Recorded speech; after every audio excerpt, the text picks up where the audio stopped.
am Sue Webley. Welcome to another episode of Inspire.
Good morning. Welcome to another episode of Inspire. I'm so glad that you are here. My microphone is in the frame, but it's all right. It's okay.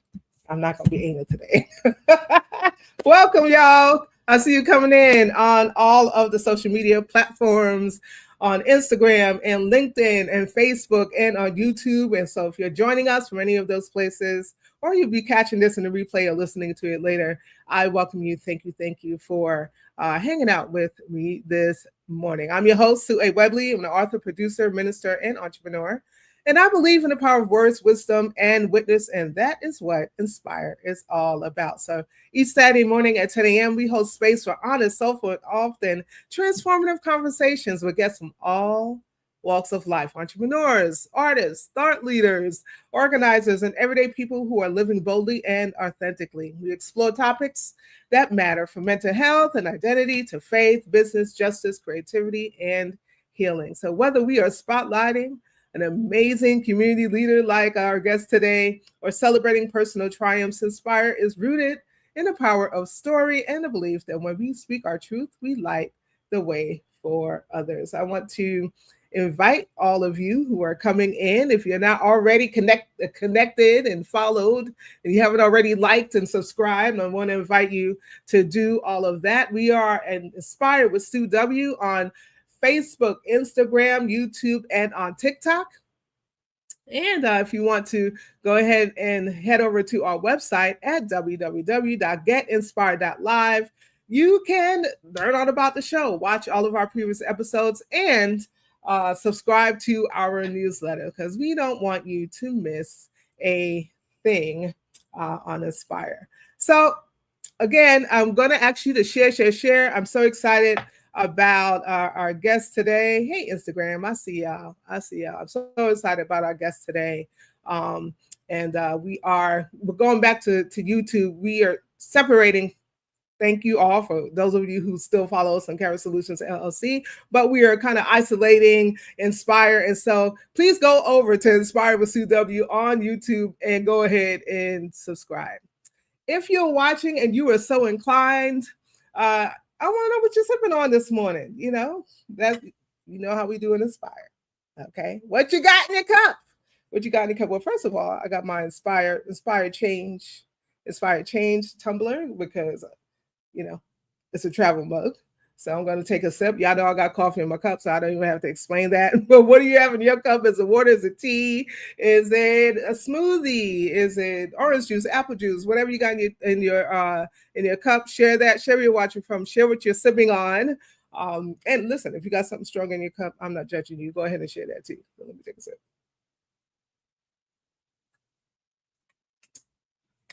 All right. On that out. Not like a caramel macchiato. So it is Black Women's History Month.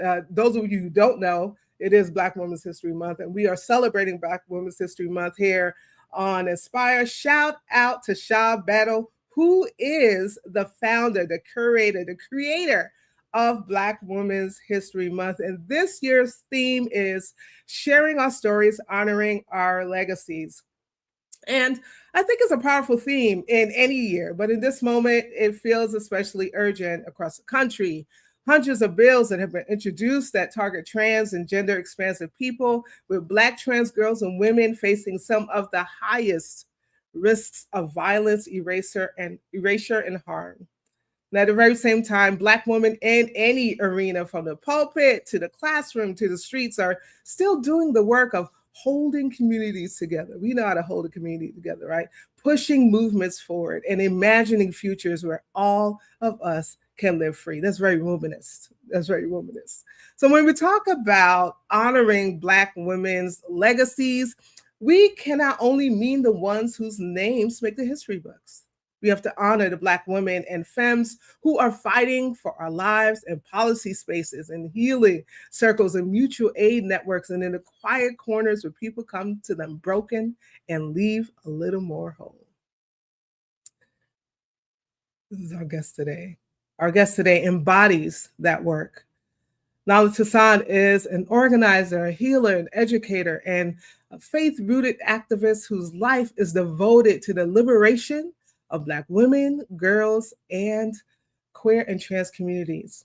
In 2018, she founded Reuniting of African Descents Road, a Black trans led initiative that advances the social and economic well being of African descendants with an urgent focus on queer, same gender loving, trans, and non binary people.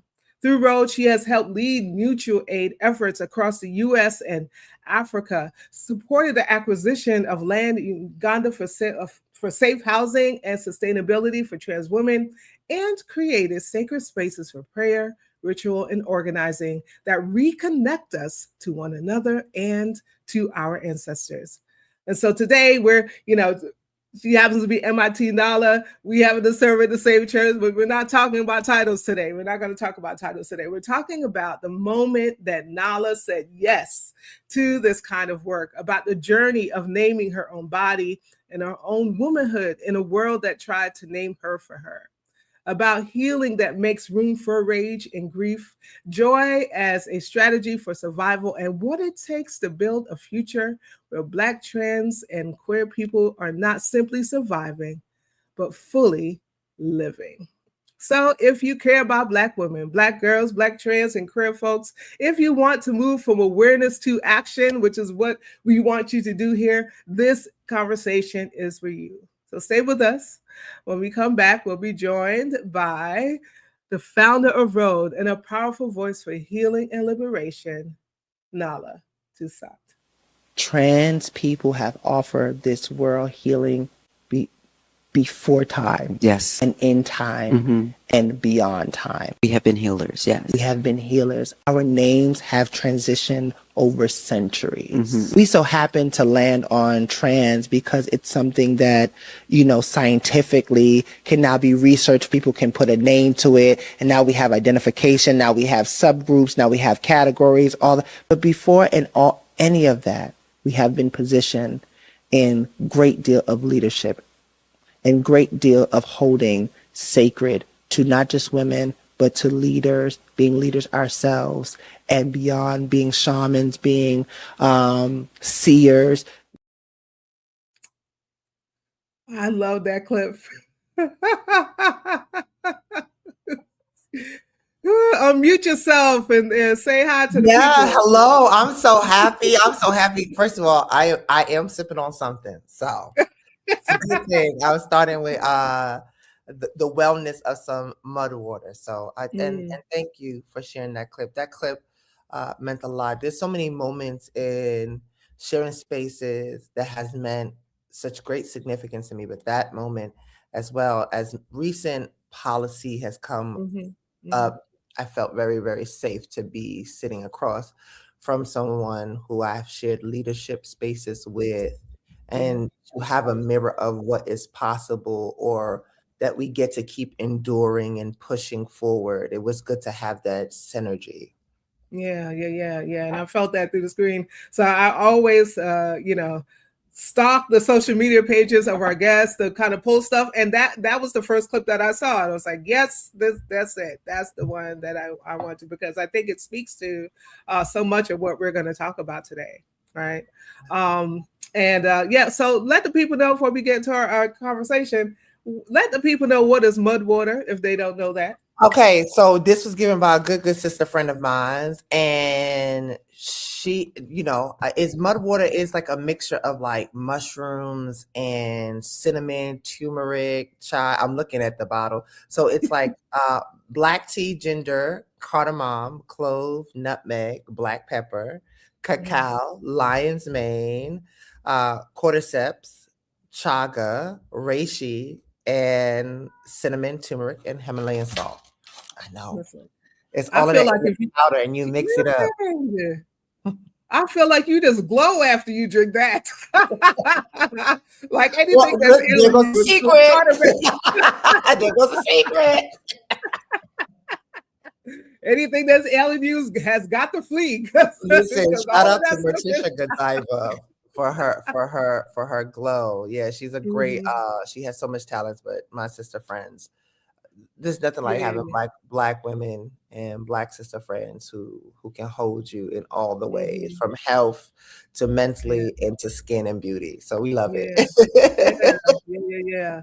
And grateful that many of us are kind of leaning into the types of medicine that that's already in our DNA, that we already we came up with. Some of us from Jamaica and the Caribbean, and and even from wherever you're from, right? Africa, the U.S. We know how to make medicines. We know how to concoct things and put things together to help healing. So while some Western medicine is good, and listen, if you need it, you should take it.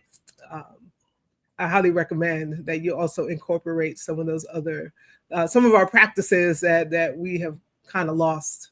Lost along the way. So thank you for sharing all of that with us, Nala. I'm excited about our conversation. So so I wanted to start with, I guess, your beginning. Okay. Right? Like maybe the moment that you said yes to this kind of work, yes to healing and organizing and creating liberatory spaces for Black women, girls, and queer and trans folk. Do you remember when you realized that my life is going to be about this? Yeah, I will say I don't think it was like one single moment. I think the atmosphere around me started shifting in so many different ways that called me to respond. And I will say, like, just uplifting Black women in general, and some even Black men and gender expansive folks who have been in my journey.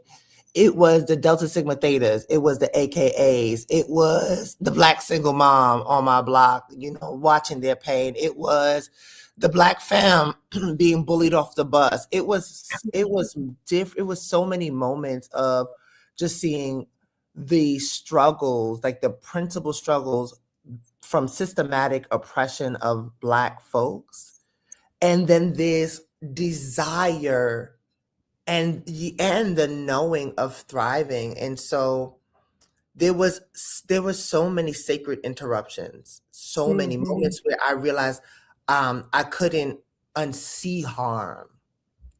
I couldn't unsee it. Even if I didn't have the language to identify or name it, my body physically like, something ain't right. I don't like how this person is talking to this person. And I don't think they would talk to this person like that if they looked a certain way, or if they identified a certain way, or if they had access to resources, right? And I couldn't unknown my own capacity to transform it. Like I couldn't unknown that. Like there was something about me that's like, yeah, I gotta stretch. But one of the clearest shifts came when I recognized that my survival wasn't random. It was institutional. Like I could tell. I started realizing, like, oh, this is not just I'm not working hard enough. That my boots is not on the ground.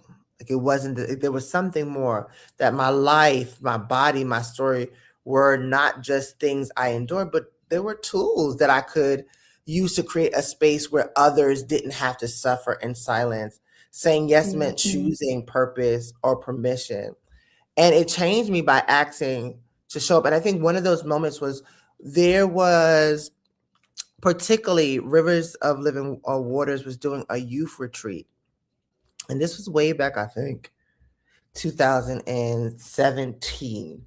Mm-hmm. And you were actually leading the young adult ministry, and at the time it was called Wave Young Adult Ministry. I hope I got that name right, but Yeah, that's yeah. what my brain can remember. Listen, I'm aging. Thank God I've gotten to age in this body, this iteration of life.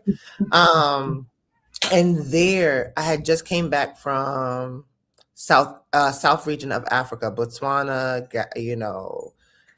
Johannesburg, Cape Town, and I kept having this lingering question: what would it be like to be in support and conversation of this Pan-Africanism concept that sits in the intersection that we always knew, where queerness, gender expansive, transness, all these language that have developed and intertwined in this English tongue, right? What would it look like to connect us when we've been disenfranchised and displaced, but made it look good and made it look pretty in all the ways that we can, right? It's a conversation that I always say, like, we know God, we know glitter, and we also know grief. Mm. So we navigate grief, we put glitter on it, and then we go back to God, and that interchanges so many different ways. And so, yeah. Yeah. Thank you. I love what you said about those disruptions, right? Because the disruptions will come, right? But I believe those disruptions come so that they could reshape our life, but the lives of other people. And it makes me think about God's will, because we talk about God works together. God works everything together for the good. And some people take that to mean, yeah, it was God's will that I went through that. It was God's will that I was raped, that I was sexually abused. It was God's will that I was hurt in such a way. I don't believe any of those things are God's will, but I know that God can take those things and work those things together, not only for our good, but for the good of others. So many of our calls come from trauma, our own trauma. If you ask any of us who's like a nonprofit leader, working with particular demographics, nonprofits, there's a point in our life where we have experienced something, right? And so this is not anything against those who have gone to school and got the PhD and got that knowledge, right? There's nothing against them, but there's nothing like having experienced something yourself, right? That you can speak from that place, that other people can see, like, you know what, that you may have some scars, but those scars are evidence that you've healed, right? And that gives me hope, because if I see you have done it, or you're still doing it, because we got to be transparent about that too. If we're still walking in it, we're still trying to heal and fix things and make, say, still working on us. Other people need to see that, so that they can know that, yeah, you know what, I don't have to hide this part of me. I could still, I could still work on myself. So I'm grateful for those disruptions, right? They didn't feel good. They didn't feel good when they were happening, right? But it's something that we can totally lean on. And of course, I didn't say it to say that everybody is the same experience. Like if I was abused and you were abused, it's the same thing. Oh, I understand. No, but I can speak from a place. I can speak from a place of having been harmed, right? And in that, we can walk together, right? We can walk together. So thank you for bringing up that thing about holy. What I'm calling holy disruptions, right? Those disruptions in our life that make us better and stronger and all the good things. Thank you so much. So we're celebrating Black Women's History Month, right? Shout out again to Sha Battle, who founded, curated, created Black Women's History Month, who lobbied in her state for this to be, made an official thing. And while she's still lobbying, we are going to, still celebrate it, right? And Mhm. so, so we're celebrating this month, and your story, Nala, stretches how people even understand who Black woman can be. Yeah. Yeah, yeah, yeah. So how did you come to name yourself? How did you come to name your yourself, your gender, your queerness, your blackness in a Mm. world that's trying to name you for you? Yeah. What I know for sure is that naming myself was an act of the resistance and return.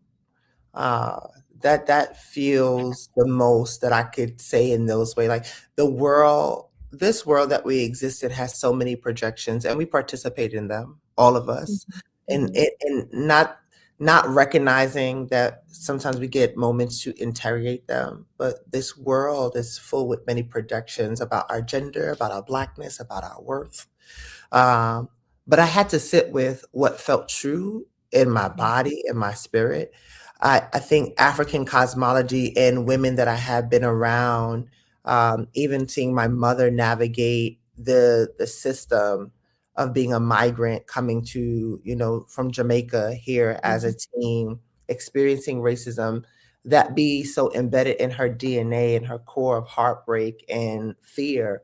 Um, and how that made her an anxiety to navigate the world, and how that was then put on us as kids, like, don't do this, sit up like this way. And I think what I have witnessed from my lenses of the world and what I have experienced, like as you were naming earlier, like experiencing many forms of violence and not even having the language to name that it was a form of violence, mhm, because of how this innate expectation of Black feminine bodies to be able to endure. I think about Sarah Botman a lot in this concept of the world of seeing this beautiful full size figure woman being objectified and caged and but poked up. It makes me think about Maya Angelou. I know why the the cage bird sings, right?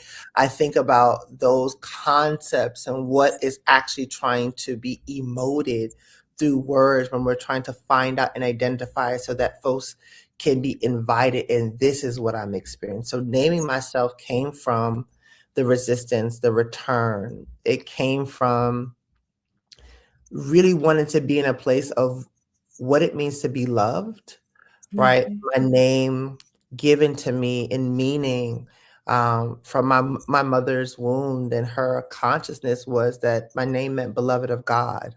mhm, And I believe names have meaning. And so while stepping into the iteration of my becoming and my return, I kept the meaning of my name. And I knew that uh, it was important to find languages that affirm my name. My name initially was given from a Hebrew stance, and mhm, I knew that I wanted something that was different in terms of, it's Swahili, and it just landed. Nala means beloved of God. It means to be a gift, and I believe that my name has led up to who I already knew in my consciousness that I was going to become. yeah, I learned that naming isn't just identity; it's alignment. It took unlearning fear, right? And I still go between the parts of things that I'm afraid of, right? mhm, As mhm, I have had more time of life, I did not think that at 30 something that I would experience. I thought that my cutoff was going to be at 30, 31, 32. So I was just rushing. I'm like, I got to experience this, and this, like almost as if it was a checklist. And even in moments, it wasn't a checklist. It was like, oh, I get joy to get to experience this. And then mhm, releasing shame. I think those parts play in shame of choosing, right? No one talks about this innately shame that come when you free yourself of people's projection and expectations. And yeah, you say yes to yourself. That shame also is created by the projections of others who then will search from different threads to condemn you, whether it's through theological texts, through their own interpretation, mhm, or just classic ways of being that are systemically, inherently rooted in scarcity that promotes racism, xenophobia, etc. And I think all of us have inherently inherit that impact of that. It's really about what we're doing with it. And so that's a practice for me, is like releasing the shame and then trusting, excuse me. I had that little gruggle. It's allergies. And those allergies get me all the time. And then the other part is trusting that I could define myself on survival. There had to be this learning space between the unknowing and knowing. Like I could see it. No one talks about the growing space or what that actually looks like. I had samples, but it wasn't Nala. It wasn't, who I was going to be. It wasn't the Ia, I didn't know that in my iteration of choosing my name and identity, that more forms of becoming would come, because I had not contextualized what it meant to live past a certain age based off of data that was presented, another projection. But God says, I have the final say. And it does not mean that the final say it means that trans folks that have died at the hands of systematic oppression and lack of nuance means that God was not present, or that it was okay for them to endure. I want to make the distinction. That's not what I'm saying. Right. What I'm saying is that the very mere fact that there is a chance every day for someone who is becoming to still say yes, even in knowing that is a resistance and a return. You choose this even in knowing the cost, the weight on your life, that you will say, I say yes to myself because I trust in God. I trust in myself because I hear well. I hear a calling. And the journey may look different for everyone else. There are folks who step into that becoming because they think that it is. And it actually might not be that. It may be gender expansive. It may just be an acknowledgement. It may not be a physical iteration.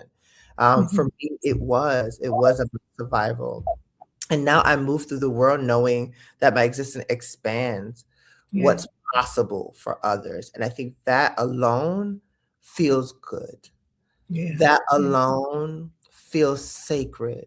That alone feels joyful. That alone means that it's sacred. Yeah. Thank you so much for sharing that. If you've just joined us, y'all, we are in conversation with the amazing Nala Simone Toussaint. If you have a question or a comment for Nala, please post it in the chat so that she can, hey, Minister Diane, so that Nala can respond to those questions and comments before we end our time together today. So you talked about naming, the self-naming, and you talked about the cost of it, right? And so that leads into how you understand your body, right? So we're coming from the naming to now this embodied experience. And so much of your work centers on the body, Black bodies, trans bodies, disabled bodies, immigrant bodies. When did you first realize that your own body was both a site of harm and a site of home? And how has reclaiming it shaped how you move through the world? Yeah. I got nervous. I got nervous and worried about this question only because I know theoretically and through narrative, folks like to conflate people's becoming and decision as a direct response to trauma and harm. And I believe that a lot of times we pathologize folks than actually seeing that it's not the trauma that is what informed the decision, is the ability to actually name what was seen, because what was there was not seen, but was not supported. And so I get nervous on answering that question, but my body has held both violence and dignity. There were times it felt like something I had to escape, but over time, through ritual, movement, community, I began to return to it. I am, and I don't often say this, and I don't even publicly have named it in many different spaces because it's something that I have been working through. I am a survivor of a lot of sexual assault and a lot of violence. And it's taken me a while to be with that, right? Even when Me Too movement was coming out, and working alongside Tarana Burke when I was at Girls for Gender Equity, I still had a discomfort of what it meant to name my violence.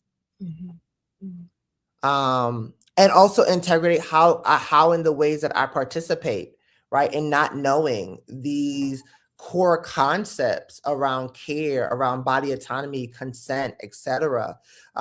Because a lot of the ways that I think systemically as Black and Brown folks is that, especially when you have come from enslaved folks, like when you're in a Caribbean household, there ain't no such thing as you did something wrong, you getting just a talk, you getting popped. You get more than popped, but and that's me saying it lightly. Yes. Right? And so that even is a form of harm, and that was taught, right? It doesn't mean that I can't empathize with my parents in the ways that they handled me as a child. It does not mean I can't empathize that they too experienced that form of violence.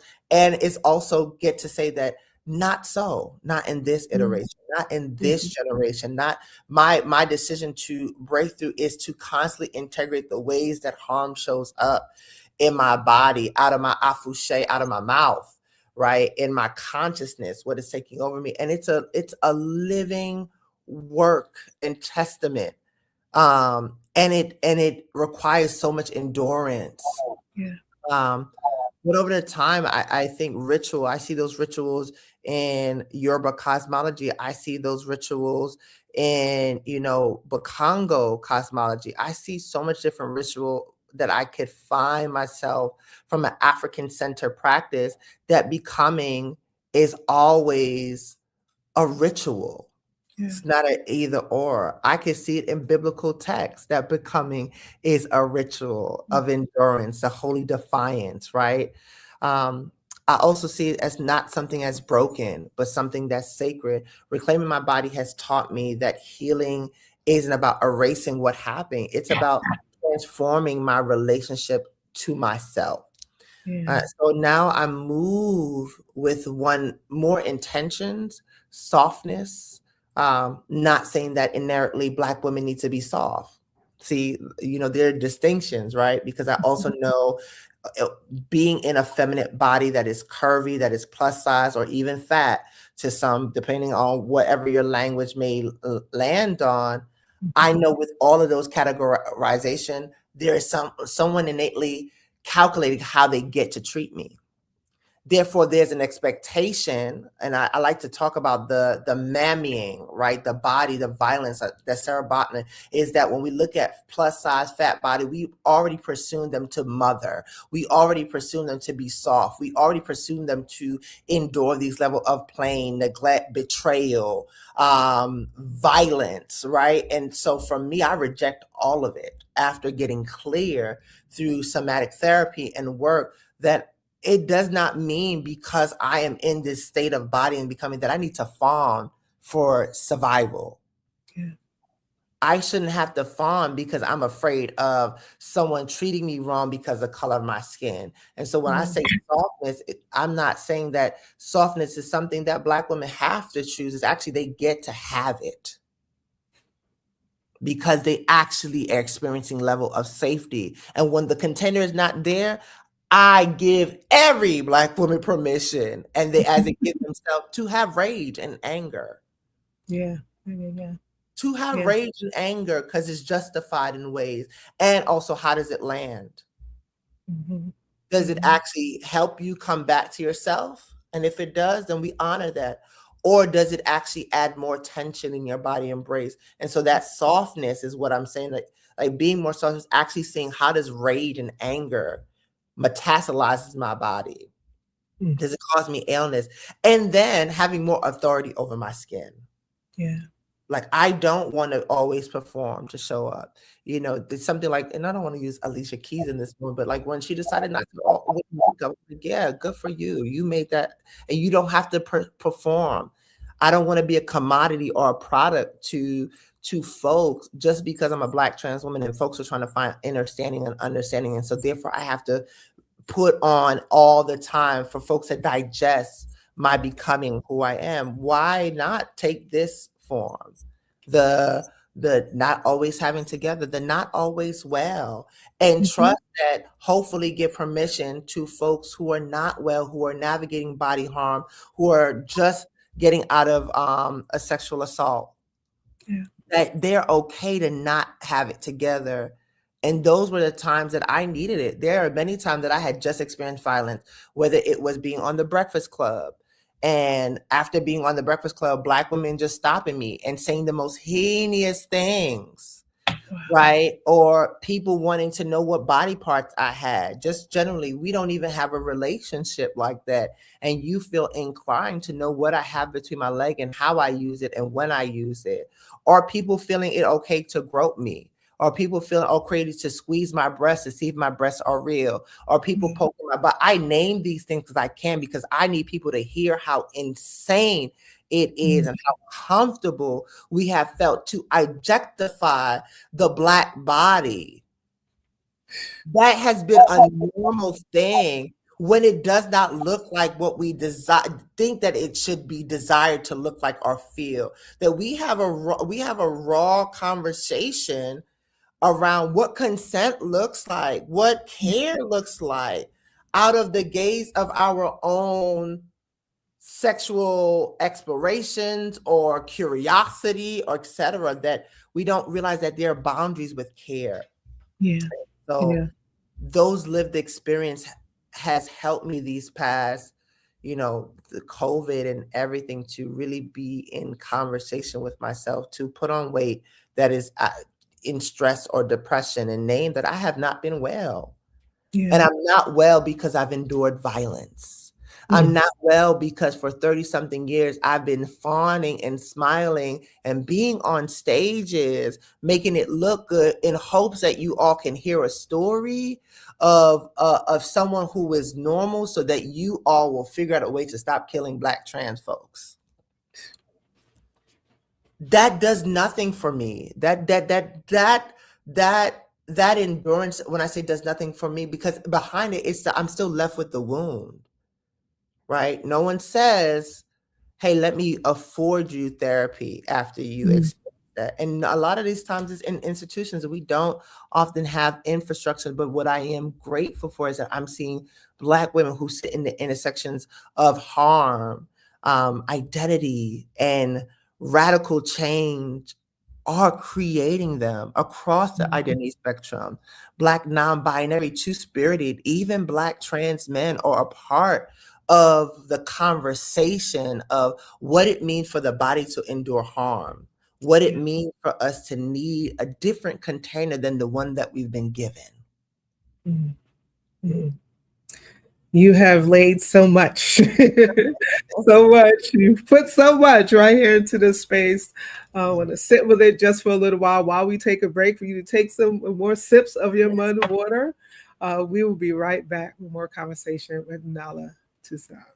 Hey, everyone. Thank you again for joining us today. I want to invite you to connect, follow, like, and subscribe. We are at Inspire with Sue W on Facebook, Instagram, YouTube, and on TikTok. Please do us a great big favor and give us a follow if you are not following us already. Also, you can head over to our website at www.getinspired.live. You can find out all about the show, watch all of our previous episodes, and subscribe to our newsletter, because we don't want you to miss anything that's happening with Inspire. Are you or someone you know on a mission to create change while inspiring others to do the same? Well, we want to hear from you. I want to sit across from you in this virtual space on a future episode of Inspire. Visit us at www.getinspired.live to book your appearance today. You can head over to our website, click on Be Our Guest, fill out that guest intake, and a member of our team will get back in touch with you. I can't wait to welcome you to a future episode of Inspire. Camera Solutions, helping you navigate the digital space with confidence. If you know me long enough, you know this is my baby. This is the one that started it all. Kara did turn 6 this year. We're so grateful for your support, and so many of you have told others about us, and we've been able to partner with so many wonderful organizations, individuals, and ministries just by word of mouth. So thank you again. Kara Solutions is a full-service digital agency specializing in helping our clients achieve their goals through consultation and training, content and social media management, graphic and web design, and live stream and podcast production. If you want to learn more, we invite you to schedule a consultation today by visiting our website at www.kara-solutions.com or email us at info@kara-solutions.com. So as always, you know that we are going to do this each and every Saturday. Our sibling and community needs a kidney donor, and I believe that we can do it. Yanni is in search of potential donors who are fairly healthy, have the blood types A or O, the courage to commit to surgery and save her life, and she would love to share the safety measures with you. Alternatively, if you know of a resource, if you know of an organization, somewhere that Yanni could get connected to help make this happen for her, please send that information to us and we'll be sure to get it to her. To contact Yanni and her family directly, you can do so at peacepeopleinc@gmail.com. That's peacepeopleinc@gmail.com. And you can head over to EmeryLivingDonor.org, fill out the survey, and enter her name, Ayana Davis. I believe that we can do this together. All right, it's time to get back to some wonderful conversation with today's guest.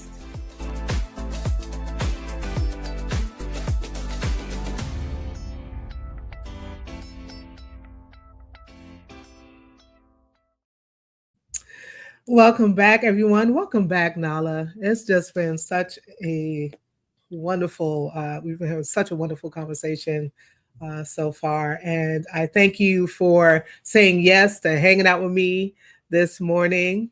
But I want to move into the work that you do with Road. Yeah. Right. So Road is a global translate initiative to repair spiritual and material fractures right across the diaspora. So when you look at Road today, what do you feel most proud of? And in what ways does it feel like you're honoring the dreams of your ancestors? And before you answer that, I thank you for bringing the ancestors, Sarah and Maya, into the space today. So go ahead and answer the question. What ways does it feel like you're honoring the dreams of your ancestors? A lot of my work is rooted in ancestral veneration, and I don't always get it right? Because I recognize that it's not about getting it right, it's about being in process, right? When I hear the saying light and progress, right? Light, progress doesn't say light and darkness, light and shadow, but we know that darkness and shadow, in whatever concept that you understand it or folks may receive it to be, is that there is progress. And so it's been challenging, right? And so I am most proud of that it has been challenging. I didn't expect that this was going to be an easy call. Then there would be no need for it, right?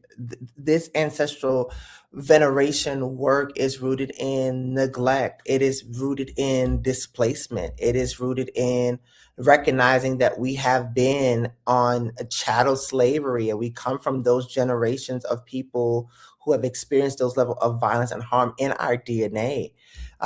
So for me, it has been in a conversation and participating with many other leaders who understand the urgency of creating an ecosystem that benefits us, that we actually get to feel, taste, and experience a life that is full of safety, a life that is filled with our reconnection to nature and rituals that affirm us, And so from mutual aid to land work in Uganda, or, supporting Jamaican queer and trans folks who were impacted by Hurricane Melissa, or helping folks in Cuba, or helping trans folks in Haiti.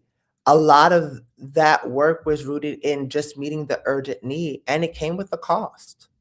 Uh, it sounds great, like, wow, but it came at a cost. It came at a cost of many people volunteering and giving their time and their wisdom and their resources, even direct funds out of their own pocket when they really didn't have it, to create space. It means sometimes saying yes to unsustainable infrastructure, while also making the decision to say, I can't allow you to participate that because I don't have the financial means to afford you the care that you need. And it also can be a liability, right? Talking about from internal to external. And the folks that are receiving that level of care don't see what's happening behind the scene, right? When we think about how capitalism worked and how we all participated because we inherit it, right? Where $1 here will probably get you a bag of chips, if that, may get someone across in another country something much more and much greater.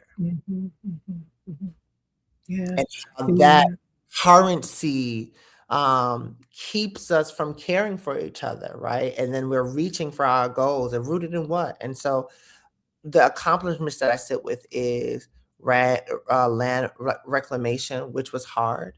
And even that came with its own struggles. Having a shelter that is co-ed, that was supported by us investing in a leader to run it, right? I think that's important, is that Road is not coming in to say we're taking over and we're doing an infrastructure. No, people have already been existing way before Road existed, and figuring out forms of leadership. And so what I like to be is a connector, right? I like to be a connector between us who have been displaced, African descendants, to reconnect to the soil and home by physically taking us there, or if not able to take because of financial needs, bringing framework and concept that is African centered, that is actualized and affirmed, right? And bringing them to be in leadership conversation to learn what is required if we're going to have a global conversation from the global north to the global south, and how our investments and our money and our resources can innately create harm or strip people of their communities and their land. We see it in Palestine, we're seeing it now in Cuba, and we're seeing it in many different ways, where it helps us to ask, what is this all for? Are we okay with seeing children being murdered? Are we okay with queer and trans parents not having means for their children, okay, and justifying it because of their lifestyle? Are we okay with being in a box that was given to us when a lot of our traditions did not live in a box, right? We came from matriarchal societies. We came from gender expansive societies that has changed due to the disruption of colonization and theological enforcements that are rooted in whiteness, right? And not to say that Christianity never existed before whiteness. It did. It got changed along the interpretation. It got enforced. It became laws. And so when I think about Rhodes' work, is that the framework has to be rooted in faith. It has to be in destruction and decolonizing what has impacted us and created this impact of us to deport, and then bridging the gap between resources and connecting us to break bread, to actually talk about the leadership skills that we already have. The challenges and the invitation that I have for anyone who are witnessing is that, what resources of volunteering can you do? What can you offer? Whether it's a Zoom class that's teaching folks, sometimes I have folks teaching about Yoruba cosmology or Reiki, or things that can reach folks across at another location on the continent of Africa, where there are physical bands physical in traveling, where folks that are LGBT cannot get access to some of the materials that we have just by the mere fact that it says LGBT. We don't even realize that you would literally have to have resources, money to buy a VPN to change to get access to that. And so these are the real barriers that people have in finding themselves. Yeah. Yeah. Thank you so much for sharing that. What has it taught you about what's possible when Black trans women lead? What it's taught me is that it's bigger than me. There are moments in our intentional work where I saw a trans woman not just surviving, but leading, organizing, and dreaming. I think of, again, we all have feedback on how people serve, but I think about Loris Ashley Hunter, where I witnessed her be so radicalized in my own conception of what radical would be at the time. And when I look now, I'm like, yeah, it was justified because it was violent as AF. Mm-hmm. Mm-hmm. I can now understanding violence in my body because I can name it. I can imagine enduring violence and violence and violence, neglect, showing up and having to speak and be okay and smiling at the gazing and not using ways to cope, right? And in that level of harm, because harm has been projected, we are easily susceptible to give harm, right? Hurt people, hurt people. And so it's folks like that. It's folks like Reverend Valerie Spencer. It's seeing women who have continued legacies from their grief of their sisters and brothers and siblings who had been taken too soon, who were neglected to be cared for, who died from epidemics because no one wanted to touch their body. And so it's leaders like that. It's current leaders now, right, who I think are doing work, whether they are televised or not. I think about folks who are behind the scenes, Martisha Godiva. I think about, Hope Giselle, who just came out with a documentary giving intimate moments of her life.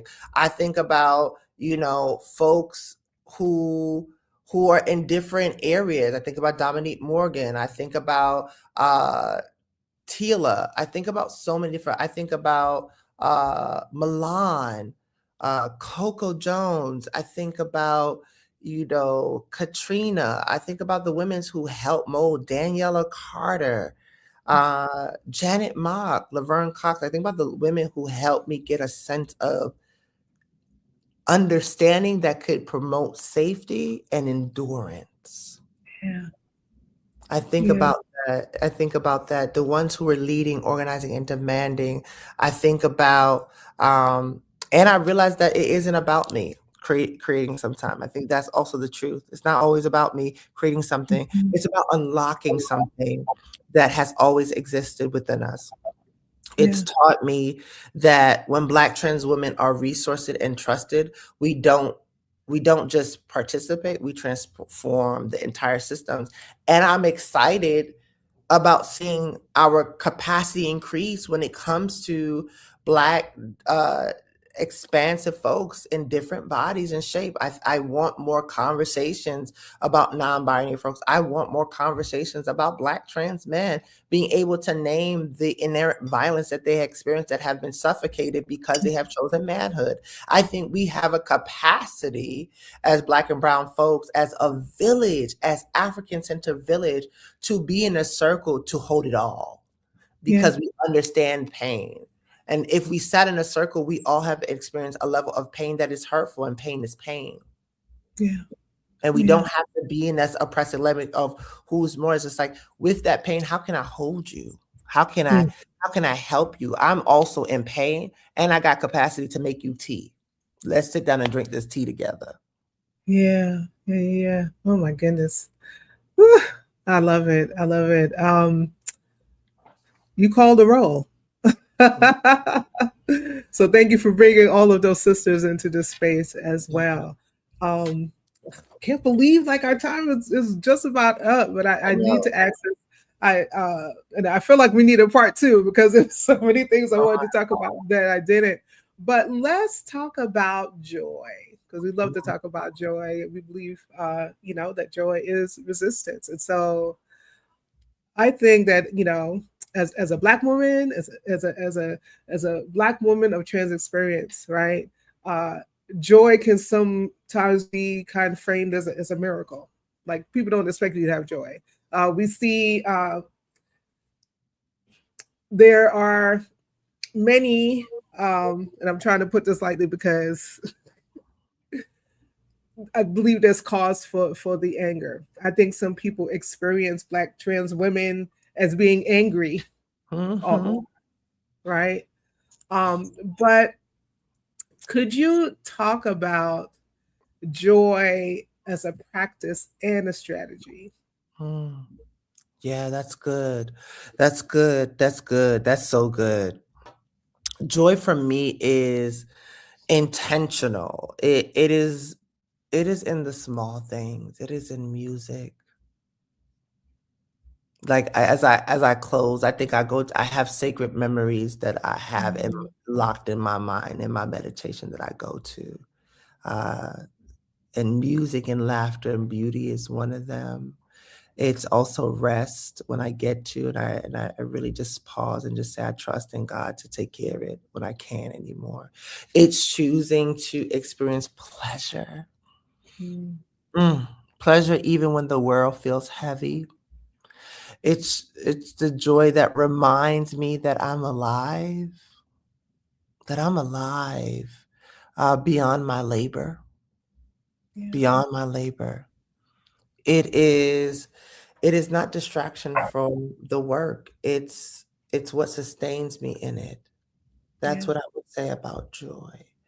It is the joy of witnessing my mom, who was navigating health decline in a system that does not help Black women who've endured abuse and pain and neglect and have mental health struggles as a direct of that and experiencing homelessness. It's the joy of witnessing that her vibrational voice. It's the joy that I get when I go see my grandmother and I can give my grandmother a massage and to see the release on her body. Because it is my matriarchal line and because I am African centered rooted in care and praxis and my pedagogy, is that when I see a Black woman rest and we're on the steps and we're laughing and we're doing tea, there's joy. Or if it's twerking that thing and throwing that boomerang back, listen, right outside of the hips, because it's African centered. Hip yeah, shaking has been rooted in our tradition. It's just about wetting the container and the ceremonies that attach to it. And so I think we have figured out ways to alchemize and change it, whether it's in hip hop or during a ritual when a king or a queen is coming. I think it's mm, finding the threads of our becoming and our resistance and endurance and finding joy in it. yeah, yeah. Thank you for sharing that. For the person who is listening today, the person that loves Black women, that loves Black girls, Black trans and queer folks, but feels might feel overwhelmed or afraid of getting it wrong. What does solidarity look like beyond just post sharing things on social media? And what would you say is one brave and specific action? Oh, sorry, I thought I had Yes, say that. One brave and specific action you want them to take this week to honor the Black women and femmes in their life. oh, one specific action to give their self permission to choose whatever that is. That is the action that I can give, is to give them permission to choose whatever that choice may be. A choice to be upset, a choice to not get it right, a choice to give up, a choice to change the path, a choice to give themselves pleasure, whether it's pleasure of the sun or sexually, whatever it might be, is to give yourself the choice and to choose what feels good to you. Thank you for blessing us today, Nala. Mhm. Thank you for bringing your whole self to this conversation, bringing your story, your faith, your rage, your Mm-hmm. joy and your vision. And you've reminded us